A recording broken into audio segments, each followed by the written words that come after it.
हम सच क्यों बोलना चाहते हैं? क्या इसलिए नहीं कि सच बोलने का महत्व है, सच बोलना उपयोगी है? जब आप सच बोलते हैं तो आपकी साख बनी रहती है,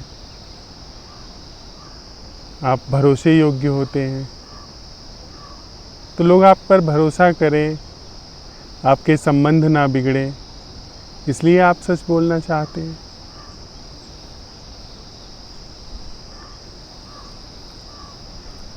और जब हम कुछ चाहते हैं, कुछ बोलना चाहते हैं, कुछ करना चाहते हैं, तो क्या यह सिद्ध नहीं करता है कि हमारा जो वास्तविक जीवन है वह ठीक उसके विपरीत है?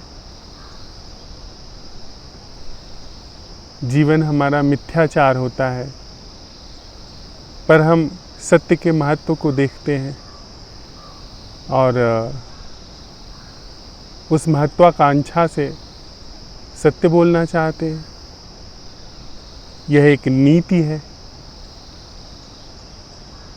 यह एक लाभ का सौदा है, इसलिए हम सच बोलना चाहते हैं। हमने जो नीति बनाई है, उन नीति में ईमानदारी को सर्वोत्तम नीति कहा गया है। क्या ईमानदारी नीति है? और यदि कोई भी ईमानदारी नीति है तो यह तो फिर ईमानदारी के भाव का शोषण है, और यह ईमानदारी कोई सच्ची ईमानदारी नहीं है।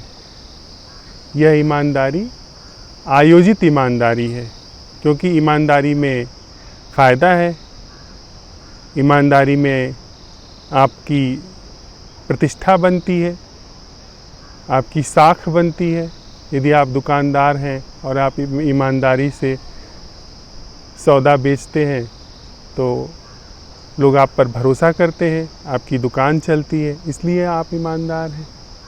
तो ये तो फिर अपने स्वार्थ के लिए आप ईमानदार हैं। ईमानदार होने के लिए आप ईमानदार नहीं हैं। सत्य के लिए हम लोग सत्यवादिता में नहीं उतरते हैं। सत्य का क्योंकि उपयोग है, सत्य का महत्व है, इसलिए हम सत्य बोलना चाहते हैं। और जब भी हम कुछ चाहते हैं, कुछ करना चाहते हैं, तो क्या यह हमारे अंदर एक भीषण द्वंद्व को नहीं पैदा कर देता है? हमारा जीवन किसी विपरीत धारा में जा रहा होता है और हम उससे विपरीत धारा को चुनते हैं। अगर हम सत्यवादिता को चुन रहे हैं, सत्यवादिता हमारे जीवन से सहज प्रस्फुटित नहीं हो रही है, तो यह संकेत कर रहा है कि हमारा सहज जीवन मिथ्याचार है। हम झूठ बोलने को सच्चा जीवन माने बैठे हैं। झूठा जीवन जीने को हम जीवन की सही दिशा समझे बैठे हैं। हमारा जो सहज जीवन है, वह जो बिना प्रयास के किया जाता है, जो बिना प्रयास के चलता है, वह तो झूठ ही है, वह तो मिथ्याचार ही है। मिथ्याचार का जीवन मुझे जैसा मैं समझता हूँ उसके अनुकूल ठीक नहीं साबित होता है, तो मैं सत्यवादिता को आरोपित कर रहा हूँ। लेकिन कदाचित अगर मिथ्याचार को, बेईमानी को, झूठ को महत्व मिलने लगे, तो मुझे मिथ्याचार चुनने में कितनी देर लगेगी भला? बहुत सारे ऐसे इतिहास में उदाहरण हैं जब लोगों ने झूठ बोलकर बड़ी बड़ी सल्तनतें हथिया ली। लोगों ने झूठ बोल करके, बेईमानी करके, दगाबाजी करके पीढ़ियों दर पीढ़ियों राज्य किया। उनके अपने तर्क हैं कि भले झूठ बोला गया, लेकिन धर्म की स्थापना के लिए बोला गया। भले झूठ बोला गया, लेकिन उस झूठ से दूर तक लोगों का भला हुआ, वगैरह वगैरह। तो सत्यवादिता में उतरने के बजाय क्यों न हम अपना जो जीवन है उसकी ही जांच पड़ताल करें। जो जीवन है जैसा है उसकी जांच पड़ताल करें, और वह यदि अपने में भरा पूरा है तो उसके इतर हमको कहीं भी किसी अन्य तरह के जीवन का आरोपण करने की तो आवश्यकता नहीं पड़ेगी। जीवन जैसा है वैसा अगर वो अपने में भरा पूरा है, द्वंद्व से शून्य है, वो उसमें खुशी के, आनंद के फूल खिलते हैं, तो फिर उसके ऊपर किसी और चीज़ के आरोपण की तो ज़रूरत नहीं पड़ेगी। और बिना उसको समझे जो हम अभी जी रहे हैं, जो कि हमारे लिए अपर्याप्त हो चुका है, जो के लिए हमारे लिए एक दुख का सौदा हो चुका है, उसको समझे बिना हम फिर किसी भी तरह से बाहरी चीज़ को, चाहे वो सच ही क्यों न हो, ले आते हैं तो वो तो एक आरोपण ही होगा। हमारा जीवन क्या है?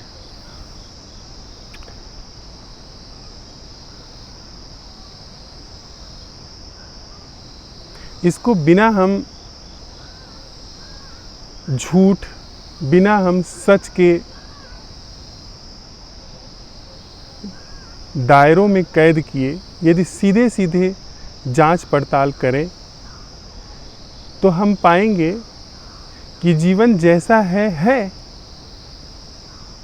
और उसको अगर हमें समझना है, उसकी अगर हमें गहरे तक पड़ताल करनी है कि वह जैसा है वह वैसा क्यों है, क्यों उससे हमेशा दुख की फसलें ही काटी जाती हैं। हम चाहे जो भी करते हों, संबंध बनाते हों, हम दिन रात योजनाएं बनाते हों, जीते हों, हमारी जो भी जीवन धारा है वह हमेशा दुख की फसल क्यों काट रही है।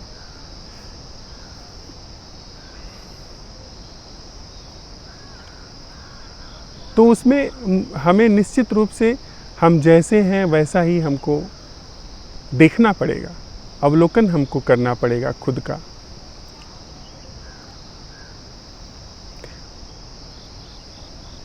उसमें हम यह नहीं कह सकते हैं कि नहीं यह होना चाहिए और यह नहीं होना चाहिए। अगर हम ऐसा करते हैं तो हम ठीक तरीके से खुद को देख नहीं पाएंगे, अपने जीवन की धारा को देख नहीं पाएंगे।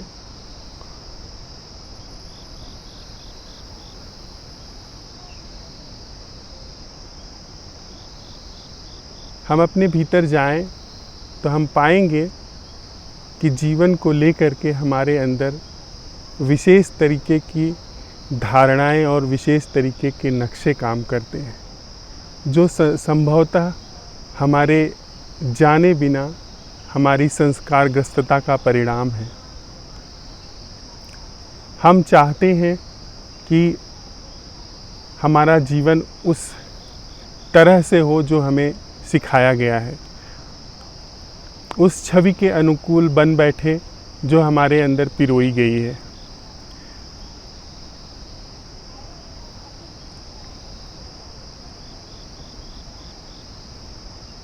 उस अपने अंदर चलने वाली धारणाओं, छवियों, जिसके अनुकूल हम जीवन के महाप्रवाह को बिठाने की कोशिश में दिन रात लगे रहते हैं,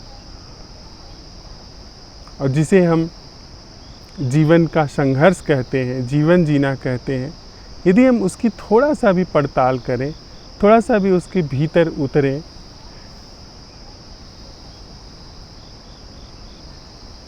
और यह भी देखें कि जो हम जीवन जी रहे हैं वह हमारे ऊपर आरोपित किया हुआ है। ऐसे कोई भी विचार, ऐसी कोई भी छवि, ऐसी कोई भी धारणाएं, ऐसी कोई भी मान्यताएं नहीं हैं जो हमने अपने से अपने अंदर डाली है। सारी चीज़ें जो भी कुछ आई हैं वह सब बाहर से डाली गई है। हमारे बाप दादाओं से ने डाली है, हमारी किताबों ने डाली है, हमारे धर्म गुरुओं ने डाली है, हमारी बाहरी परिस्थितियों ने डाली है, और उन्हीं सब का इकट्ठा मिला जुला परिणाम हम हैं। हम उन्हीं सारी चीज़ों से संस्कारित हो जाते हैं, उन सारी चीज़ों से जो हमें सिखाई जाती हैं उनसे हम सम्मोहित हो जाते हैं और एकमात्र उसी को जीवन समझ लेते हैं।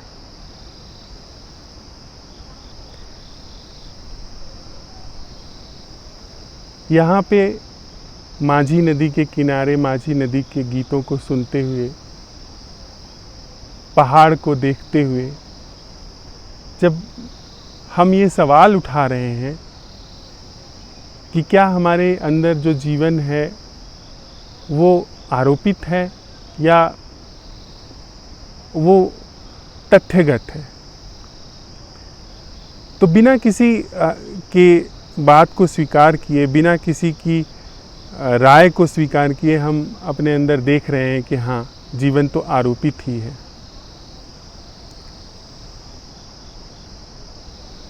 जीवन कुछ भी ऐसा नहीं है कि वो तथ्य से चल रहा है।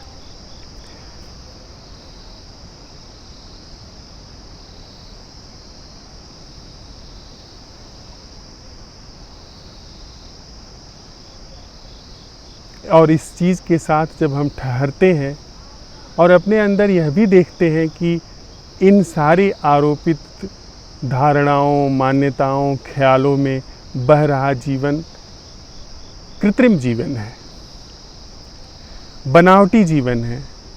यह वह जीवन नहीं है जो मेरे पीछे खड़े पहाड़ और इस नदी के संगीत के साथ बह रहा है। इस नदी के संगीत, इस पहाड़, यहाँ उड़ती हुई तितलियों के साथ जो बह रहा जीवन है, उससे मैं कहीं न कहीं टूटा हुआ हूँ। मैं अपने संस्कारों, अपनी योजनाओं, अपने सम्मोहनों में खोया हुआ हूँ। मेरी अपनी अलग ही एक जीवन की टूटी फूटी धारा है जो जन्म से मृत्यु तक बहती रहती है। साथ ही साथ मैं यह भी देखता हूँ कि यह जो भी कुछ जीवन है वह और यह जो जी रहा है वह कोई दो अलग चीज़ें नहीं है, वह एक ही है। तो मैं फिर कहाँ हूँ? क्या मैं एक नए जीवन की आकांक्षा में बैठा हूँ? यदि मैं किसी एक नए जीवन की आकांक्षा में बैठता हूँ तो यह तो वही व्यक्ति है जो अभी तक सम्मोहनों, संस्कारों और ख्यालों में डूबा हुआ था। उसको भला क्या पता है कि सच क्या है, सच्चा जीवन क्या है।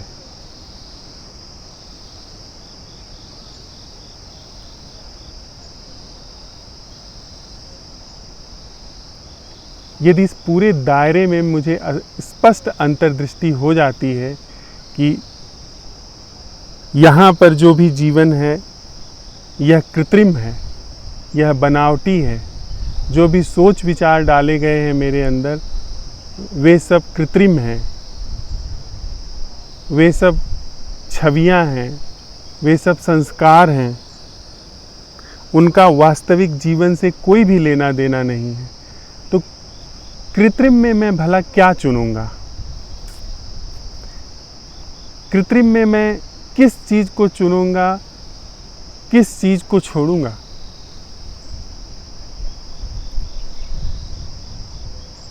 यहाँ पर चुनाव तब तक संभव था जब तक मुझे यह पता था कि मुझे एक विशेष जो जीवन धारा है वहाँ पर जाना है, वहाँ पर पहुँचना है।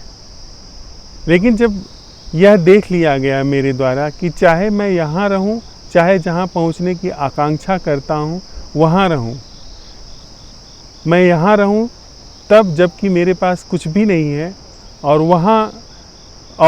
वह सब कुछ मिल जाए जिसकी मैं कामना करता हूँ, इन दोनों में जो भी कुछ हाथ लगेगा या जो भी कुछ छूटेगा वह सब कृत्रिम है, वह सब बनावटी है, वह सब लाखों लाखों साल की जो इंसानी मस्तिष्क की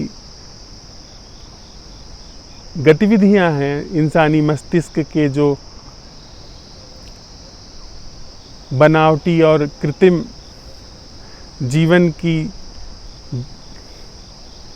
एक समानांतर चलती हुई धारा है, उसी का हिस्सा है। तो इसमें मेरे लिए कुछ चुनने को रह नहीं जाता है। फिर मैं यहाँ पर किसी भी चीज़ को नहीं चुनता हूँ। न मैं यहाँ पे ब्रह्मचर्य को चुनता हूँ, न मैं यहाँ पे काम को चुनता हूँ, न मैं यहाँ पे दीनता को चुनता हूँ, न मैं यहाँ पर समृद्धि को चुनता हूँ, न मैं यहाँ पे मृत्यु को चुनता हूँ, न मैं यहाँ जीवन को चुनता हूँ। क्योंकि यहाँ पर कुछ भी चुनने जैसा है ही नहीं। और साथ ही यह भी है कि वह जो चुनने वाला मेरे भीतर बैठा है वह ही भ्रांत है। वह उसी चीज़ का हिस्सा है जो लाखों साल में बनावटी रूप में मनुष्य ने पैदा किया है। यह मैं नाम की जो संस्था है, यह संस्था ही अपने में बनावटी है।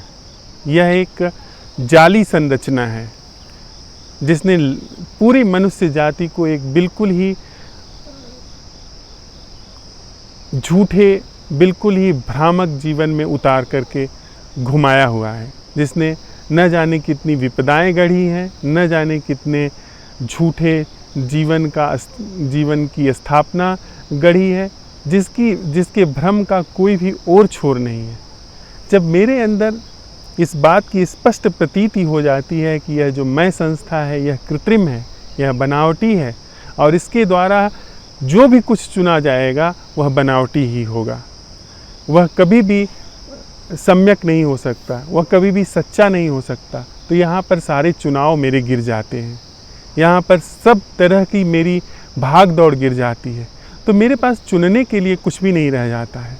न मेरे पास कुछ छोड़ने को रह जाता है, न मेरे पास कुछ पाने को रह जाता है। फिर जो है सो है। और इस मैं की संरचना के सम्यक अवलोकन, इस मैं की संरचना के सम्यक बोध के साथ ही साथ उस जीवन के लिए जो कि मैं के पार है, जो कि मिथ्या के पार है, उसकी भूमिका, उसका प्रस्फुटन वहाँ पर पाया जाता है। और जब भी ऐसा कोई प्रस्फुटन पाया जाए या नहीं पाया जाए, जिसका मुझे कभी भी पता नहीं चलेगा, लेकिन इस क्षेत्र में जो कि कृत्रिम है, जो कि बनावटी है, उस क्षेत्र में स्पष्ट बात हो जाती है कि वहाँ पर मेरे लिए जब चुनने को कुछ नहीं है, तो वहाँ पे सत्य का आचार स्वतः होता है। उस कृत्रिम क्षेत्र में क्या चुनने जैसा है? चुनने का जो आग्रह पैदा होता है वह तब पैदा होता है जब मुझे ऐसा ख्याल हो कि यह इससे श्रेष्ठ है, यह उससे बेहतर है, तब मेरे अंदर चुनने का ख्याल आता है। लेकिन जब यह बात ही स्पष्ट हो जाती है कि यह जो भी कुछ सामने है वह कृत्रिम है, तो वहाँ पे कुछ चुनने के लिए नहीं रह जाता है। अगर कोई व्यक्ति खेल देखता है या कोई व्यक्ति नाटक देखता है, और अगर वह सच में वह दृष्टा है, सच में वह देख रहा है उस पूरे नाटक को, उस पूरे खेल को, और वह खेल का आनंद ले रहा है, वह उस नाटक का आनंद ले रहा है, तो वह किसी भी पात्र के प्रति आग्रह से नहीं भरेगा, वह किसी भी पात्र के प्रति पक्ष में नहीं खड़ा होगा, और न ही वह प्रतिपक्ष में खड़ा होगा, क्योंकि वह जो भी कुछ मंच पे चल रहा है वहाँ पे सिर्फ नाटक है। वहाँ भी कोई भी सच्ची घटना नहीं घट रही है। कोई एक व्यक्ति दूसरे को प्रेम कर रहा है, वह भी सच्ची घटना नहीं है। कोई एक व्यक्ति दूसरे को चोट पहुँचा रहा है, वह भी सच्ची घटना नहीं है। वह दोनों ही घटनाओं को बस देखेगा, उस खेल का आनंद लेगा। वह न तो खलनायक के प्रति विपक्ष में भरेगा और न ही नायक के प्रति पक्ष में खड़ा होगा। वह जो है, जैसा है, उस नाटक का आनंद लेगा, उस चलचित्र का आनंद लेगा, उस खेल का आनंद लेगा और वहाँ से उठ करके चला जाएगा। उसका किसी के प्रति आग्रह, दुराग्रह बिल्कुल भी नहीं पैदा होगा, क्योंकि वह पूरी संरचना ही कृत्रिम है। ठीक उसी तरीके से जब यह स्पष्ट रूप से हमारे जीवन में देखा लिया जाता है, यह जो मन के अंदर चल रही संरचना है, यह पूरी की पूरी कृत्रिम है। इस संरचना के अंदर इसके राष्ट्र कृत्रिम हैं, इस संरचना के अंदर इसके भगवान कृत्रिम हैं, इस संरचना के अंदर इसके स्वर्ग और नर्क कृत्रिम हैं, इस संरचना के अंदर इसकी सारी ध्यान विधियाँ, ध्यान पद्धतियाँ कृत्रिम हैं, इसके सारे शास्त्र कृत्रिम हैं। इस संरचना के अंदर सारे देवी देवता भगवान कृत्रिम हैं। इस संरचना के अंदर राक्षस कृत्रिम हैं, दैत्य कृत्रिम हैं, पिशाच कृत्रिम हैं। इस संरचना के अंदर परदेश कृत्रिम है। इस संरचना के अंदर पराया कृत्रिम है। इस संरचना के अंदर अपना कृत्रिम है। इस संरचना के अंदर सर्वोच्च पद कृत्रिम है, सर्वोच्च पुरस्कार कृत्रिम है। इस संरचना के अंदर सबसे जो दीनहीन स्थल है, जो सबसे निम्न पद है, वह कृत्रिम है। इसमें कोई क्या चुनेगा? यह पूरी संरचना ही कृत्रिम है और साथ ही साथ वह जो चुनने वाला है वह सबसे पहले कृत्रिम है। और जब यह चीज़ देख ली जाती है, इस चीज़ तत्वतः देख ली जाती है, किसी के सुझाव के आधार पर नहीं, किसी की मान्यता के आधार पर नहीं, जब अपने लिए यह चीज़ सीधे देख ली जाती है तो इस पूरे नाटकीय जगत का अंत हो जाता है। अंत इसका मतलब यह नहीं कि यह पूरी संरचना कहीं गिर जाती है, लोग कहीं चले जाते हैं। यह महत्वहीन हो जाती है, इसका कोई मोल नहीं रह जाता है। फिर जीवन जो है वह तथ्यों पे काम करता है। ऐसा व्यक्ति झूठ क्यों बोलेगा? ऐसे व्यक्ति के जीवन में बेईमानी क्यों फलित होगी? वह किसी को क्यों ठगने जाएगा? झूठ तब पैदा होता है जबकि जिसे झूठ समझा जा रहा है उस घटना को, उस संस्था को, उस घटना से जिसे सत्य समझा जा रहा है ज़्यादा महत्व हो। लेकिन जब पूरी घटना ही काल्पनिक है, पूरी संरचना ही कृत्रिम है, तो उसमें सच और झूठ दोनों का मोल नहीं रह जाता है। और प्रायः ऐसा पाया जाता है 99.99% मौक़ों पर कि ऐसी समझ के बाद झूठ का न बोलना या सत्य का बोलना यह स्वाभाविक अपने से हो जाता है। फिर honesty is the best policy जैसी कोई चीज़ नहीं रह जाती है। फिर बेईमानी जैसी कोई चीज़ होती ही नहीं, और झूठ जैसी कोई चीज़ नहीं होती है। क्यों कोई झूठ बोलेगा? एक जो कृत्रिम धारा है उसमें जिसको कोई पद नहीं लेना है, जिसको उस पूरे नाटक में भाग नहीं लेना है, वह बस देख करके उठ करके चला जाता है। उसके जीवन में सत्यवादिता, सत्य का आचार, ईमानदारी वह कोशिश करके उपजानी लानी नहीं पड़ती है। उसके जीवन में सहज ही यह चीज़ पाई जाती है। तो महत्व सत्यवादिता का, ईमानदारी का नहीं है। महत्व इस बात का है कि जो हम जीवन जी रहे हैं क्या वह सत्य है या वह अपने में ही एक झूठ है, अपने में ही एक मिथ्याचार है। गलत भी नहीं है, वह एक पूरी तरीके से कृत्रिम वास्तविकता है, बनावटी वास्तविकता है। और उस बनावटी वास्तविकता में जब स्पष्ट अंतर्दृष्टि हो जाती है तो सहज ही वहाँ पर